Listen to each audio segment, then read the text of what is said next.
Hey, what's up, guys? It's Sean Uyehara back again with another episode of the Self-Made Podcast. And today we have Randy Gager. He is the broker owner of Winning Realty. Randy, thanks so much for hopping on with us, man. Thanks for having me. Fantastic. So tell us a little bit about yourself. How did you, where'd you grow up? How'd you end up getting into the real estate business? It's kind of an interesting story. I'm an Air Force brat, so we moved around a lot. But I actually grew up here in Vegas, and I grew up in kind of a rough area of Vegas per se, over there in North Vegas, near like Nellis and stuff of that nature. I remember the big issue was that my bike got stolen when I was a kid, and I went to go get it back, and apparently the Crips or the Bloods, one of them, and I was just like this cocky little kid. I was gonna get my freaking bike back. So after seeing a gun, my parents were like, "Yeah, you're gonna go live with your grandparents over in Pennsylvania." So That's a big change. Let me get you this straight. Yeah. So I went from being a city slicker, wearing freaking, I'm pretty sure I was wearing Gucci or like to the farmland of Pennsylvania. Okay. I remember my very first day in school. I don't know if they were farmers or what have you, but this smell of manure of the kid that was on front of me. Okay. I raised my hand. I was like, "Hey, do you mind if I move to a different area? I don't want to be offensive, but this kid smells like manure." Right. What grade is this? Gosh, this was I want to say like 7th or 8th grade. Okay. So but out here, I went to a school out here called Bruner Elementary. I have no idea where it's at. I should probably Google it. No idea. But that's the school I went to out here in Vegas. And that school had like elementary, and it had like also like a high school mixed in. Cause I remember there was like at the time there was like a mix of kids. So I was hanging out with much older kids at that school. So going to Honesdale, Pennsylvania is where this this place was. Yeah, I got humbled real quick. So that was a kind of a big change for me. But my family was heavy into real estate there as well. My family's heavy into real estate here in Vegas. Also, they do resorts and all this crazy stuff. So I was kind of forced into the real estate mode, top speed. Grew up in a Remax office, crawling around in Pampers, literally hanging out on Remax offices left and right because my family owned a lot of the tri-state. So Pennsylvania, Connecticut, and New York. If you did Remax and in those areas, you were a part of that deal was going towards my family. So I kind of grew up in the real estate, was forced into the real estate market at a very young age, and just kind of blossomed and grew from there. How long did you end up staying out there? Oh gosh. Went from Pennsylvania to Florida. I want to say Florida when I was probably 17, 18-ish. And got involved with a lot of the timeshare side of real estate. My family drew us into doing more resort stuff. So I was a director of sales and timeshare. And the cool thing with Florida is you can actually do timeshare and real estate at the same time. So unlike here where you either have to do one or the other, yep. I was able to be a director of timeshare while also managing a team of real estate and just crushing the real estate market at the same time. What years was that in Florida? In Florida, so 16, 17, 18-ish. So I want to say like 2004 to onward. So 2004. I'm still over in Florida. We do real estate back and forth. I'm still licensed. So you're in the middle of the crash then. Yeah. So I've seen every type of this market. I've seen the good, the sideways, the short sales, the foreclosures, all the crazy stuff. I've been through it all. I know how to adapt to it. Yeah. And I know Florida is one of those markets, kind of like Vegas. You know, we were kind of the hotbeds of the country for a little bit. How was that adjustment for you and your team out there during that time? A lot of people got out of the business. They honestly did. So it was kind of a scary thing seeing top producers that I thought were like great people just saying, yeah, I'm going to try something else. It's like, if Yeah. kind of a scary time. A lot of people were kind of freaking out, but I think we've learned from our mistakes and we know what we're gonna do if it does happen again. So it's all about your connections and getting in with certain people and just crushing it. Yeah. So now you made your move back to Vegas. Mm-hmm. And so you said you also do real estate. You guys have an office as well in Florida as well as Vegas? Yeah, we have a family-run office. We also have I don't know if you know or not, but I'm connected with a lot of resorts, a lot of travel industry stuff. So we do that as well. It's funny. I just did a deal here in Vegas, and my client sold their house. Mind you, I helped them buy their house out here in Vegas, and then we decided a year later to sell their house because they saw one that they wanted to upgrade to, but there was a disconnect where the current sellers of their new house needed like a month of time before their house that they were buying closed. Yep. So I literally called in some favors and put them up at a 5-star resort while all this corona stuff was going on, mind you. The resort was literally shut down. They're the only people staying at the resort. So, Wow. so You made it happen.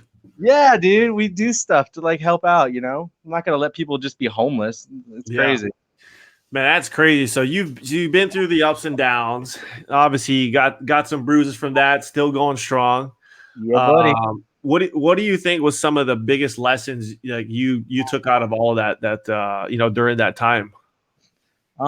You really got to be connected with some investors. You got to make sure that when your family, whether they're here, whether they're in a different state, they know that you're a real estate agent so that you can help them out. Okay. There's ways that you can make like a referral fee or something like that. You can even give a portion of that referral fee and get the other agent to kick them back at their closing costs. So you're helping out your family as well. But to hear that family are doing deals without you, that's Yeah. just that's just bad. What do you think is one of the reasons I think a lot of agents or lenders, we run into that? Do you think it's just we get complacent? You think we get lazy? People just not, always working the database? They're not working their sphere of influence. They're not working their database. They're not being their presence. They need to be more present in everything they do in real estate. It's a Yeah. full-time job. If you're doing this as a part-time agent, I don't know how you're doing it, to be honest with you. Crazy. Yeah. Even Especially how things lenders have time too. fluctuated, man. Yeah. What are some of the things that you kind of coach your team, your agents here in Vegas to, stay in front of their database? Well, we give a system called KV Core, and if they use it properly and they follow the training and stuff like that, it literally makes them be present. So it makes them present on social media. It makes them present on down to the crazy stuff like Craigslist. It's going to make them present. So we pay for that for all of our agents, and we pay for a top tier of it. So we want our agents to literally be using their social medias, their Instagrams, get on that TikTok, start crushing stuff. Get with like you, for example, you do boot camp. So Yeah. all of our agents are joining in on that and learning and seeing different ways that it's like aha moment. Oh my gosh, I could be doing that and I'm not doing it. So they need to get with people that are doing it. What about some of the agents? Because I've talked to a few agents recently that they were literally saying, hey, I'm taking some time off. And I don't feel like I need to be calling people because it's not the right time. And I've been doing this long enough that, you know what, they're going to call me when they're ready. Yeah, no, they're gonna call me. I don't want to bust their bubble or anything, but literally, if we're being more present than they are, even if they think that person's family, for example, I'm gonna grab that client. Yeah. So it's all about being present, staying in the now. Now is definitely the time to be calling people. That's huge. But switch it up a little bit. Don't be calling them for real estate. Just call them to let them know that you're human and you wanna make sure they don't need anything. Yep. Call them to be there as an asset, not a sale, not a selling thing. Yeah. And I think that's what I was I mean, I was shocked they said that, but I think that's one thing even for us is we've been kind of keeping in touch with, some of our agent partners like yourself is just like we've talked about before, just being human right now, and just letting them know that, hey, I'm here for you. And do you have questions about the forbearance? Or I know you guys, you talked about this, that you guys have, a whole room full of supplies that if clients need some of that stuff, you guys are there that they can come pick it up or at least be able to call on you guys for that kind of help. Yeah. You got to be a source for the community. You really just you got to be a source to let people know that you're there to help. So, and I'm watching the agents that are doing that. I love it. Even if they're not with my brokerage, the fact that I'm seeing other agents getting out there and doing it, I'm like, gosh, if I wasn't a realtor, I'd want to do business with them. Yeah. So if that's me saying that, I know there's clients that they're picking up from that. So Yeah, absolutely. That stuff works. It's good. You gotta have heart, What do you think will be some of the maybe the new norm for us coming out of this, as far as like agents and stuff? Do you think that a lot of this digital, will be around to stay, or a lot of guys will implement it? What are your thoughts on it? I think even though it's a crazy time we're in right now because of the Rona, but the I really think that it's a great learning experience, especially for some of the elder agents that aren't fully utilizing these tools. It's kind of like they're forced to learn. So they're going through like a revamp, like almost like a retuning, and they're like, oh my gosh, this is what this is all about. This is literally, I had an agent was like, Facebook, what? I'm like, oh gosh, all right, we got this. So it's good to see like a relearning, like a refreshing. So almost like a reboot. Do you think some of those guys that might still feel that, hey, I've been doing this for a long time, like that's going to be able to carry on in the future? Totally.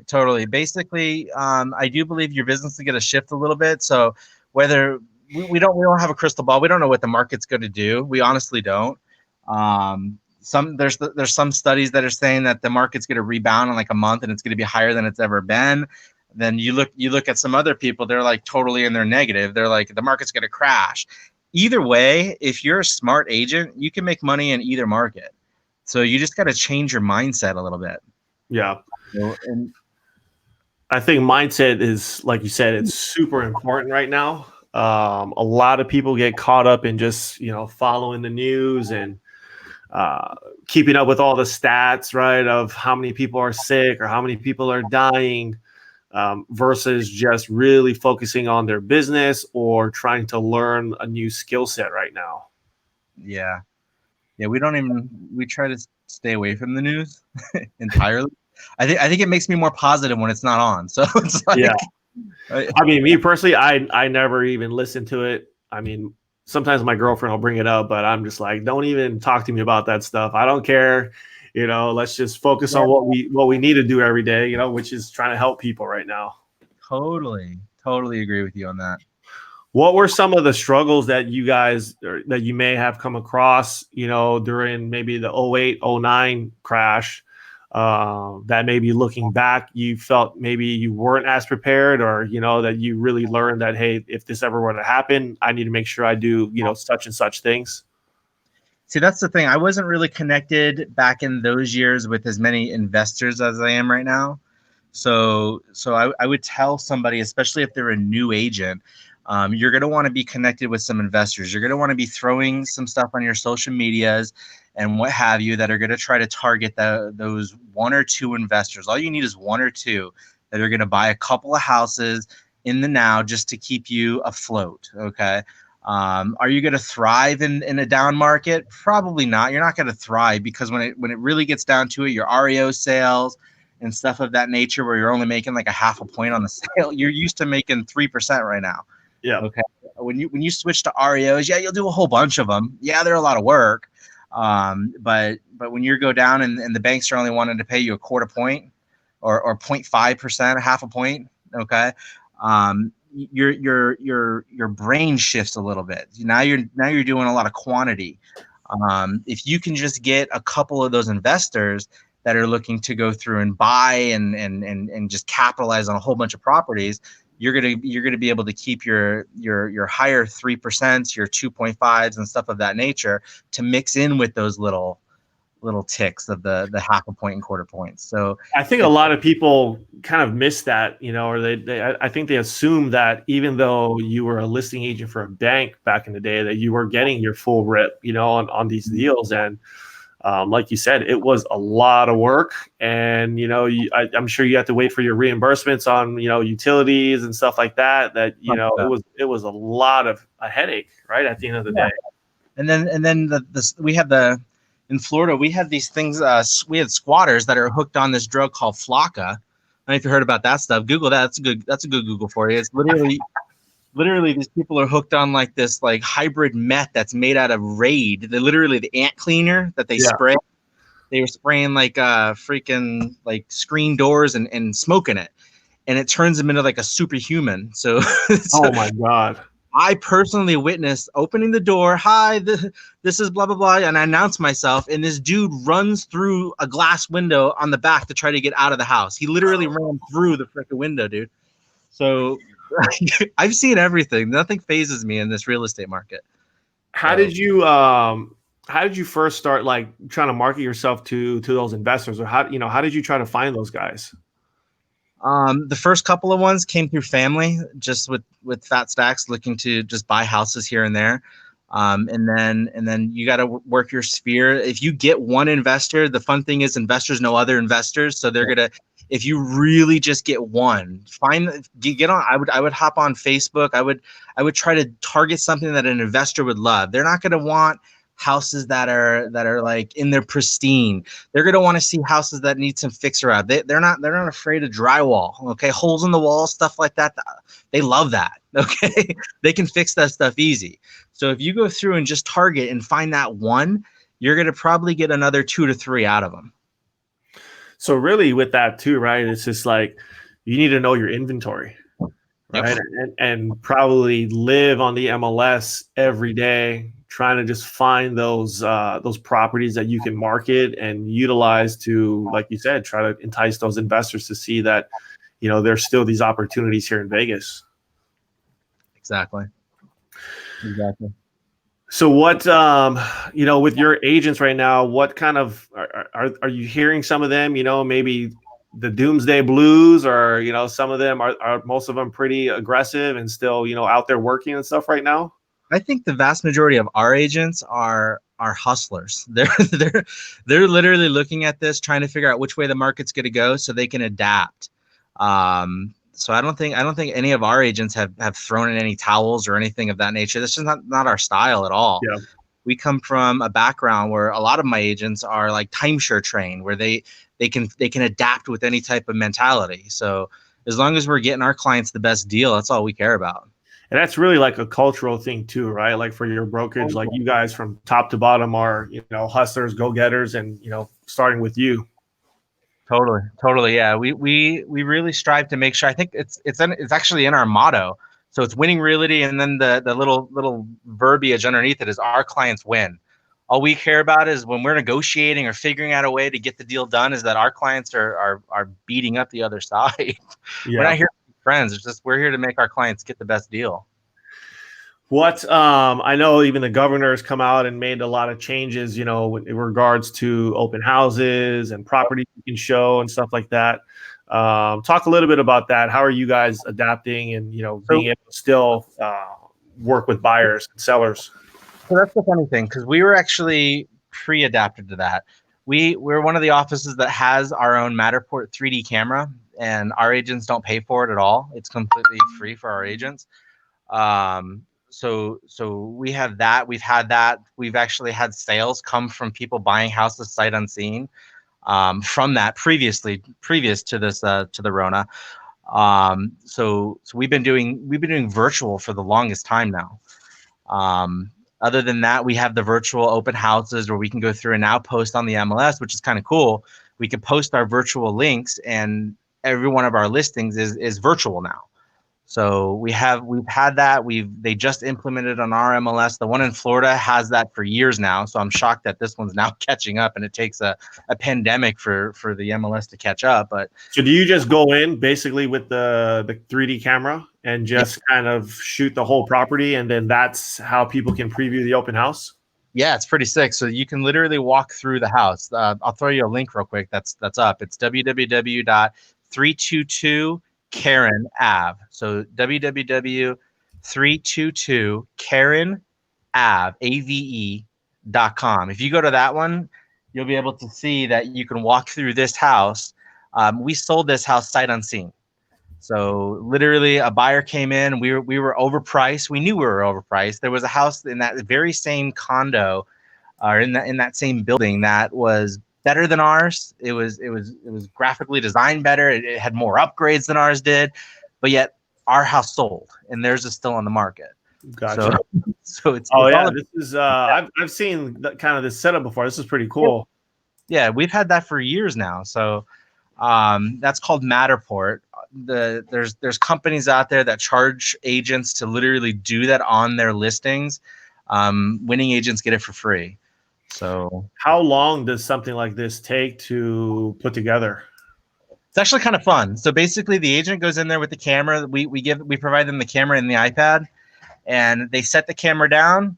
It does like a 360 spin. Okay, mind you, the agent's hiding now. They're hiding behind a wall, so they're not in the camera. It's like funny. Now we got to hide. So you see them run real quick, and then they have to move the camera 6 feet, and then it does another spin, and then they have to hide again.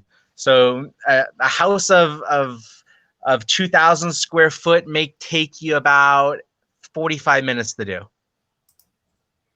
But then the footage is live. So now what they do is they just buy a link. They buy a GoDaddy domain and give that domain out, and it'll just be generating leads for the rest of its life. It's fun stuff. And that's just, are they then using any kind of squeeze pages or anything to maybe try to capture data and all that? That's the cool thing with our system, KV Core. If they want to go through and build squeeze pages and landing pages and all this crazy stuff, it's literally a click. I've seen these people on Facebook where they're literally charging. I think they target realtors because they know we buy everything. We're like the most gullible people. So they target realtors and they'll say, "Hey, for $300, we'll build you a landing page." I just did a Zoom class just the other day and showed agents where in 2 clicks, just 2 clicks, they can build a landing page for free on their own. So you're also building your own SEO. The crazy thing is these other companies that are doing these landing pages for you, they're building their SEO. So if you ever stop paying them, their SEO was built on your dollar. Okay. Yeah, they're keeping all that data, huh? Yeah, come on now. You got to start working for yourself. This is your business. That's that virtual open house, man. I think that's probably a lot smarter way to probably get in front of, thousands of people versus, setting up 20 signs and hoping people come through that door. Totally. We love it. So any other tools that you guys have been using besides that? We have a lot of those, what do you call those things? Those cameras that they handheld and they like spin and I don't know. It's called a smooth is what it's called. Oh yeah, with the gimbals. Yeah, the gimbals. But the cool thing is that ours have tripods on them, or they actually have like these 3 little legs, and you can set the thing down, and no matter where you go, it'll follow you. So yeah, so if you're like in a kitchen, you want to do like a walkthrough of a kitchen, it'll pan to you and follow your face, which is really cool. We like that. That's called Smove, SMOVE. That's really good if you want to do like a explanation of a kitchen or an outdoor area, and you just want to talk in front of the camera with it, almost looking professional, which is really cool. And then we have a couple of services that we use. If you're a realtor and you're not using Fiverr, highly recommend you look them up. FIVERR. They go through and there's digitally remaster your videos and stuff like that. You give them crude video and they'll turn it to make you look professional, which is really cool. I have a lot of agents that love that stuff, and it's cheap. It's like $30, $20. So it's really cool. But drone, we have a lot of drone stuff that we're doing. We actually have a partnership with a drone company here in Vegas that does a lot of our drones for us, and So stuff of that nature. So it sounds like you guys haven't been too much affected by all these changes since you guys are kind of like us, we're really big in the digital space and a Yeah, lot of this stuff we've already been using. exactly. We're like a tech company. We're a tech company that does real estate really well. Any do you see any differences in like the Florida market versus Vegas? Florida right now is heavy for rentals. Example, I can buy a $200,000 house and rent it out for a solid 1,800. Out here, a $200,000 house is going to get you a $600 rental. So I have a lot of investors that are buying these houses, but they're not selling them. They're looking to just rent them out because the market is so much better there for rentals. So Gotcha. I'm seeing that heavily. So I'm not double ending a lot of the sales on that side. I'm only getting one side there. But other than that, it's out here. You're seeing a lot of double ends, a lot of still flips, a lot of people that are transient from California still heavy. We are seeing that they're trying to get out of the LA market, which Yeah. makes sense because it's like locked down like crazy over there, plus the taxes. But How are you guys dealing with the buyers and sellers right now in regards to like trying to protect them with like all obviously being healthy and making sure there's not, I guess, not too many people that look at the homes or anything like that? How are you guys handling that right now? well, we actually the the what is it? The Galvar, they just changed to LAS or LVR. They changed, they dropped the G. We've got a form from them that is Corona related, where it's enabling. It's like an addendum that they just put out where if someone has to back out of the deal due to Corona, that's in effect right now. So we've had that. We've also been doing a lot of our lending terms. We're putting, instead of putting a date where the lender has until this amount of days to be approved, we're putting in COE in that spot. So either the deal closes or not. If the deal doesn't close, I want my buyer's EMD back. Yeah. Will some sellers or some sellers agents catch it and stop it and try to get us to force a date? Yeah, but at least it's another avenue that we're putting in because these are uncertain times right now, and I want to protect our clients the best we can. I think that's huge to kind of point out to the buyers, because, like you said, right, you are able to protect their earnest money, and I think that's one thing for a lot of people if they're thinking of buying. If they didn't catch that, can you repeat that for the average buyer that maybe on the fence? Basically, when you go through and you do your offer, okay, your realtor is going to go through and present you with deadline dates. The deadline dates, the first one is usually the your due diligence. That means you have, typically it's 10 days. So you have a total of 10 days to, I don't care if you have a bad dream, the day that you sign to up to 10 days later. You have a bad dream about that house. It's not the right house. You can go through and exit out of that contract and get your earnest money. The next one that's going to pop up is your appraisal. Your appraisal, they're gonna say, well, you have to have your appraisal in by so many days. That gives you the ability where if your appraisal comes in low, you have to go through and renegotiate that, okay, and try to get the seller to either reduce the price or you guys can meet in the middle. You guys gotta have all that negotiation and stuff done by that date, okay. And the last one is the loan. You have to go through and be guaranteed for your loan. Clear close. I like to have it clear close by that date. Whatever that date is on that last contingency is what it is. Typically people put 30 days, which means the lender has to go through and do the deal within 30 days. I know you guys close deals a lot faster than that. You guys are like freaking like ridiculous. Shameless plug there. You like that, right? But the reality of it is, instead of putting in a date on that spot, we're putting in the word COE, which means this deal closes or not. If the deal does not close, you're protected because that you never closed, and you're able to get your deposit back. I think that's really important for people to really understand, just because with the uncertainty, Randy is able to think outside the box and not just go how you would typically write a contract up, which we still see a lot of that. Which again, some of it still is fine, but hey, if you can protect the money, the EMD at all costs and still, get deals done, Exactly. it doesn't hurt, right? It's like an extra insurance policy that you have out on for the client.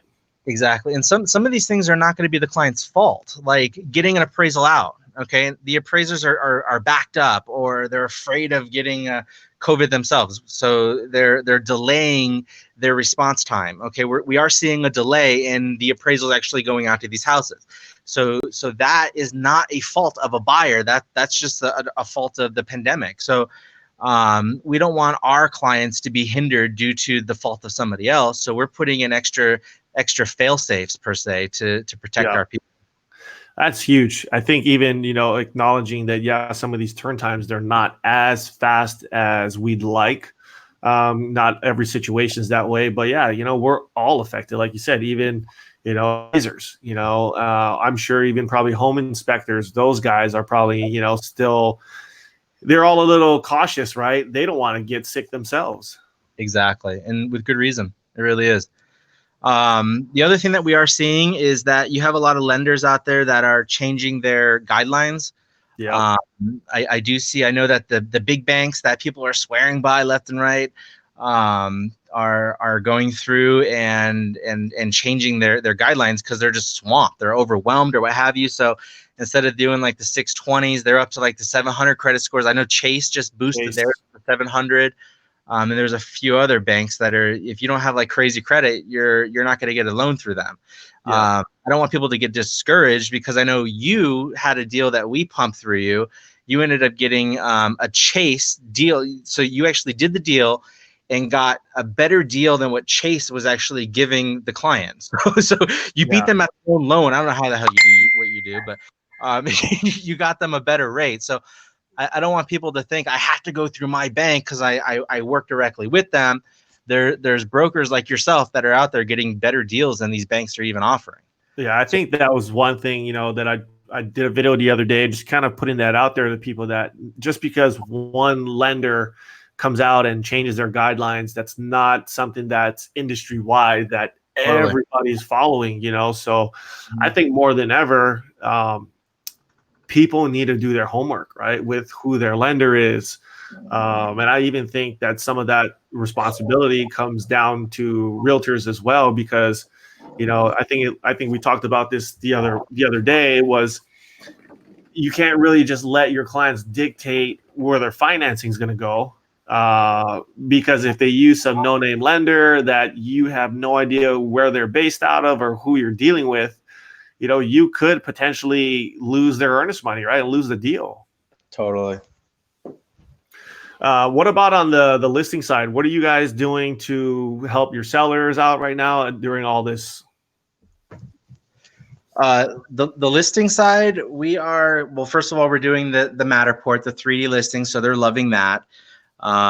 Just keeping the deals flowing really, and just fighting to maintain pricing. So a lot of people I see out there are going through and doing like reduction after reduction after reduction. There's other ways to build value. So maybe revamp your writings on your listing. Maybe revamp. So it's not always, doing a reduction is not always in the best interest of the client, thinking that the home is going to sell and you got to chase the market. Maybe redo your pictures. Like example, I had an agent the other day that had a listing for 180 days. They literally transferred from another brokerage to us. They've had this listing for the longest time. And I looked at it. I took 2 minutes to dissect this listing. And basically it needed a new write-up. It needed fresh pictures. We did those. And we had an offer in 2 days. Wow. It's for almost 180 days, Sean. At list price, or did you guys have to make any adjustments on that? No. We kept the same price, everything the same. Wow. And revamped a little couple of things. The verbiage had no sales ability to it. It was like, look at this house. It's a 2-bedroom, 3-bath, decent kitchen. I'm like, use a decent kitchen. I'm like, no, this is a chef-inspired kitchen. There was nothing chef about that house. But man, just some sales words, just some fun energy. and then revamping the pictures. You can't be using these pictures from your phone. If you're literally out there as an agent snapping pictures with your little Samsung, okay, I'm sorry, that's not gonna fly. It's not. You got to get some professional zing to it. What's it gonna cost you? $100? And you're gonna make 15, 10, 15 grand out of it, 20 grand out of it. Spend the money. Yeah. Come on. Are there still are there any changes with regarding to like showing property if it's tenant occupied or anything like that? Yeah. So basically, owner occ and tenant occ, we're not really doing any of those. So they have to be. We want a video. We want something that's going to be if we're representing the buyer and we're showing these houses. We want a video sent over or something sent over so that we can show this house and go from there. So people that don't have like Matterport, for example, if you're a seller out there and you don't have the 3D listing on your property and your agent just couldn't afford it or didn't do it, they're at a really bad disadvantage. So basically, like kind of like you said earlier, right? Like I think a lot of people are forced to the tech space right now. Exactly. If you're not doing that, then you're probably going to be struggling, right, for the next few months, I'd imagine. Exactly. We're seeing our market right now. They're doing a lot of reductions because of people afraid per se. We have seen a lot of reductions on the MLS. So that's a common thing right now. But it's really we're in an unknown market. We don't really know where it's going to go. Is it going to skyrocket or are we going to go for a little lull? So no one really knows right now. How's the inventory looking right now? Are we still steady? Are things increasing that you've been seeing? Inventory has dipped a little bit. We did see that. But as the big change out of when you look at the MLS stats are the reductions, the price reductions. So that's kind of concerning. We are seeing a lot of reductions. I've got a strategy we can talk about after this, but yeah, we can go into that. I've got something that we could, I think we can leverage a lot more and win more deals for you guys. So basically you've been born and raised in this business, seen the ups, seen the downs, and I've seen everything. I've seen people run different markets, right? Vegas and Florida. Yeah. So you've how productive is your office right now? How many deals are you guys seeing like every month? I would say about 40 to 50 is our number right now. Wow. So we're not a huge office. We're really not. But we have a lot of fun. We're kind of a youthful bunch that just wants to get out there and just have fun and make sure our clients are happy and love us and get out there and just do it, Has there have you seen a lot of agents that move over to your brokerage? Do they end up, kind of finding themselves maybe and start doing a little more production, would you say? That's one fun thing. I have agents that have worked at the big name brokerages for years. Okay. So I had one agent, I'll do a little fun knowledge here for you. I think I talked to you about her, Tamar, for example. She was at a brokerage that KW, for example. Okay. She was there for a year. I don't think she did a deal at all. Not one deal. She came to us last year and she made the top, I want to say 2 out of 16,000 agents. She won the award for top 200 out of 16,000. Wow. So really just kicking them into gear a little bit and just letting them do their own thing is kind of our specialty. We have brand new agents that we personally goal up to get them into escrow within the first month or two. So I've seen people go through these classes and just class after class after class, and they're expecting to learn. I personally don't learn by classroom. I learn by doing. And when there's any opportunity to take these folks on a listing presentation or take them on a buyer walkthrough and let them see how we talk about the features, the advantages, the benefits, instead of just walking through the house and saying, this is the kitchen. Show them the features, the advantages, and really sell. That type of stuff is not going to be taught in a classroom. I think a lot of us, it's definitely this whole business, right? It's just you kind of have to learn by trial by fire, right? It's like if that's the only way to really figure this business out, dealing with the customer, the the listing side, the buy side, the lender, and all the communication and coordination that it takes to get a deal done. Totally. And it really comes down to relationships. So relationships with like a lender, for example, a relationship with like a title company. You gotta really create these relationships and work on them. Okay. So if you're bouncing from lender to lender to lender to lender to lender, you're gonna be losing stuff. You're gonna be missing out. So I would say, do you think a lot of agents just do that? They bounce from lender to lender, or even maybe title company to title company, just because maybe a deal didn't go as smoothly as they liked, or just something may have come up that the deal maybe have taken a week to close, a week extra to close. I see people make really rash decisions, agents, for example, over like the smallest of things. Like they'll be using a lender for a solid year, and then one thing will come up, and then all of a sudden they're like, yeah, I don't want to use that lender anymore because they did this. It's like, but they did 30 to 40 other of your deals flawlessly. And you're going to disconnect from that relationship knowing that they're the best in the market, and over one small little mistake. So I see it. I understand it, but the reality is that if you can maintain those relationships, they're going to be there and have your back in the long run and help you out in the long run as well. I think even with kind of this whole shutdown too, it's kind of exposed some of that, I feel, to where, if I know a lot of agents, they're just kind of in their own lane. They don't have a lender, or some of them have 10 lenders they work with that, who are you going to rely on right now to kind of help you get through, this time right now? Exactly. It kind of makes me think even back to like the REO days. There was a lot of the listing agents who had a ton of business, and I remember as a lender, I'd always call those guys, hey, we just closed your deal, and we did a fantastic job, blah blah blah, and trying to get their business. And I always remember asking a few of them, hey, you have all these listings with all these signs in town. Who takes all your sign calls, and what do you do with them?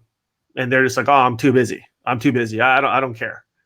And I'm like, what do you mean you don't care? Like, if you essentially got a buyer off of every listing you took, you've doubled your business. Like, why would you not do that? I think and again, right, not having that partnership, or maybe just being really short-sighted with, the business at the time. I think a lot of those guys, they got out of the business too, when things changed and REOs went away. Yep. No, I totally agree with you. Kind of like right now, we're all shifting to kind of this digital model, and, we're all implementing new strategies. And I'm sure some of them are struggling, right? Like you said, they're asking, what's Facebook? Some of them could be asking, how do we use Instagram or Zoom and, reach all your clients in a more efficient manner? No. It's you really have to adapt, and the scary thing is it's either adapt or die. If you're not going to adapt to your market and learn your market and learn the flaws and the bonuses to it, and figure out a way to utilize all your tools, position all your people, you're really doing it solo, and that's a lot of work. That's when people will get out of the market or get out of the career. What are some of your biggest like tips and advice that you could give maybe some newer agents, or maybe even some agents kind of with their heads in the dump right now? What maybe one or two things you can give them to run? One big thing that we do at Winning versus any other brokers I've ever been to or worked with is we provide an assistant for all of our agents. So if they ever need anything, like they need marketing stuff, or they need documents prepped, or they need something, okay, they call up their assistant and it just gets done. If there's a lot of areas where people can make mistakes, and because they're trying to do too much stuff, too much of the paperwork, too much of this, too much of that. I see people get burned out, and when we start to go into a lull where the money isn't as strong, when you're still doing the same amount of work and you're not making as much, it's a mental thing. And we see people disconnect and shut down from the business. So we try to take as much of that stress away as humanly possible with the assistants, with the transaction coordinators, with all of that stuff being provided for our agents, just to help them focus on just one thing. Get out there, make contacts, make friends, and sell real estate. So if you're dealing with the tedious stuff, you're probably not going to perform at the level you should be. And anything else that you can pass on to them to kind of help them get through these times, besides, you know, leveraging their time a little better? Yeah. Go go and learn your trade. Literally get out there and attend social media classes. If you're not doing social media, you need to. You really need to get out there and just learn your trade and make it fun again. If it's not fun, you're working. And no one likes to work. Come on now. We don't got time for that. Well, that's good, man. Randy, want to thank you so much, man, for sharing all your knowledge, you know, about the market and how you've been able to keep growing, you know, not only for yourself, but your teams here in Vegas and in Florida, man. Thanks so much. All right, brother. Thank you so much for having me. Have a great one. We appreciate it. Thank you. Got it.